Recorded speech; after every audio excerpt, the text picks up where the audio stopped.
So the brain hasn't changed much since we migrated all around the planet.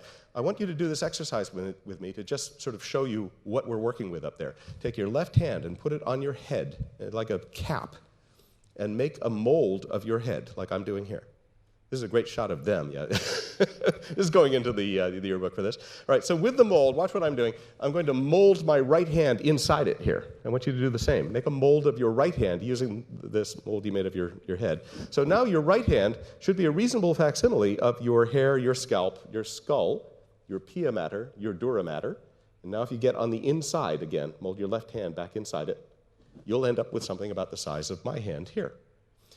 My fingers and my thumb are lining out the thickness and size of the neocortex. That is what we do to solve problems.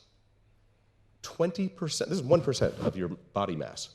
That's where all of our problem solving is going on. Our deep level emotions, our need to sleep, our breathing, our animal sex drive and stuff is all on the inside of this. But our problem solving is all out here in the neocortex.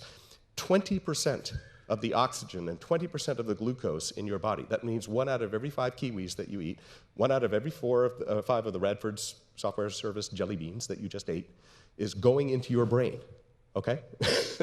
1/5 is going into this 1% of your body. It gives you a sense of how important, evolutionary speaking, it is for this brain to think. But it hasn't changed from 75,000 years ago. All we're doing is we're teaching better patterns to our youth, and that is all about communications. So next time you're having an argument with your spouse, just put up your hand, right? Realize that's all they have to deal with, right? But that's all our prime minister, president, greatest scientists have to deal with too. It's really just a question about how we organize the thoughts in there, and we'll take a moment to see how we're handicapped in that, because we form patterns in our brain early. And being a thermodynamic engine, it takes a lot of effort to move the fat cells around to connect the neurons. There's a neuron. It's got a cell. It's got these dendrites that come out that are looking for information to pick up, which is sent along by these axons up here. So there's lots of little fingers that come out, and the neural cells touch each other, one axon to one dendrite, and that's a communication path. That's a bit in your brain. And that's all held together by fat cells called glial cells. And you have about 10 times as many fat cells as you have neurons in your brain. You have about 1 trillion neurons up there, about 1,000 connections each, which says you have 50 times the storage capability of the Library of Congress up there.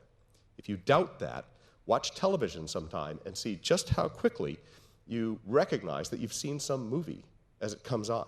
You saw it 15 years ago, but you remember the movie. It may take a few minutes until you say, oh, I've got enough of it back in my brain. I remember seeing this film, right? It's all there.